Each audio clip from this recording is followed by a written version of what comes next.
नमस्कार, मी गजानन सोनटके शेतकरीमध्ये आपलं स्वागत आहे.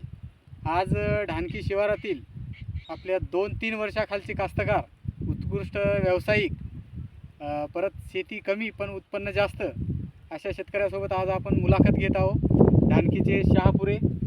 तर मागच्या 2 वर्षापासून आपण त्यांच्या हळदीचं नियोजन करतो. पहिल्या वर्षी त्यांची हळद एकदम खराब होती, त्याबद्दल ते तुम्हाला 2 गोष्टी सांगतील. सांगा तुमची ज्यावेळेस आपली भेट झाली त्यावेळेस तुमची काय कंडिशन पोझिशन म्हणजे काढून टाकायसारखीच होती आपली. मी असं कापूस आणला दुकानदाराला म्हणलं मी मोडून कापूस लावतो म्हणलं पडीत ठेवतो म्हणलं. इतकी खराब हळद होती. आता त्या हळदीमध्ये तुम्हाला म्हणजे अपेक्षित होता का उत्पन्न? हळद काढून टाकायसारखी. त्या क्षेत्रामध्ये तुम्हाला किती झाली हळद? 29 क्विंटल बेलं ठेवून आपल्याला. यांची हळद काढण्याच्या तयारीमध्ये होती. तेवढ्यात मी गेलो, त्याच रानामध्ये त्याच हळदीची क्वालिटी चेंज करून 29 क्विंटल आणि बेनं किती ठेवलं? बेनं ठेवलं होतं 8 क्विंटल. आता यावर्षी एका एकरमध्ये झाली. एका एकरमध्ये. आता यावर्षी आपलं किती क्षेत्र आहे? 2 एकर. आता यांचा 2 एकर म्हणला, 1 एकरचा प्लॉट तिकडे आहे आणि हे 1 एकरचा प्लॉट ते दाखवा.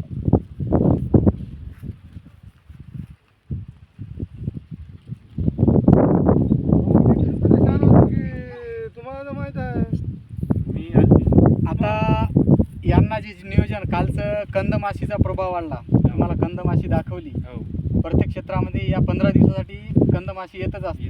कंदमाशी आल्याच्या नंतर आपल्या याच्या बुडाची इथं पाण्याचा थंडावा असल्यामुळे याच्या खाली बुडाला जाऊन बसून ते अंडे देते. अंडे दिल्याच्या नंतर ते कंदमाशी आपले जे कंद आहे, आता नवीन स्टार्ट जे फुटवा झालेला आहे, जेव्हा फुटवा कधी तयार होते ज्यावेळेस त्याने नवीन मंडा काढला. मंडा काढला म्हणजे फुटवा आला.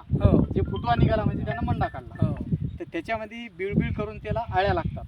कंदमाशीनं सोडून टाकते अंडे सोडल्याच्या नंतर. तर त्यासाठी मी तुम्हाला सोपा उपाय सांगितला. कंदमाशी मारण्यासाठी असा रामबाण उपाय कोणताच नाही. मी स्वतः माझं थेरॉटिकल नॉलेज नाही, माझं प्रॅक्टिकल नॉलेज आहे. मी स्वतः प्रयोग केला. त्याच्यानंतर मी तुम्हाला काल लिंबाचा पाला उकळायला सांगितला, तुम्ही केला. त्यासोबत लिंबाच्या पाल्यासोबत स्टिकर मारायला सांगितलं. स्टिकर नाही वापरलं. स्टिकर नाही वापरलं. आज तुम्ही 2-3 दिवस उद्याला आज तुम्ही बघा, तुम्हाला कंदमाशीचा प्रभाव कमी. आणि आता याच्यानंतर हे तुमचं 60 दिवसाची अजून हळद झाली नाही. 8 दिवस बाकी आहे. तर तुम्ही आता 1261 घ्या. 1261 घेतल्याच्या नंतर तुम्हाला 90 दिवसापर्यंत फुटवे येतील. जे 90 दिवसापर्यंत जे फुटवे आले ते तुमच्या कामाचे आहे. 90 दिवसाच्या नंतरचे जे फुटवे आले, आता तुमच्या हळदीची हाईट वाढेल. 90 दिवसाच्या नंतरचा फुटवा निघाल्याच्या नंतर यानं वाढेल का? सावली नाही वाढणार नाही. ते एकदम पिंगट राहील. त्याला 2 शेंगा इकडून लागतील, 2 शेंगा तिकडून, बारीक शेंगा. आपल्याला तसं करायचं. आता आपल्याला 1261 सोडून 4-5 फुटवे काढायचे.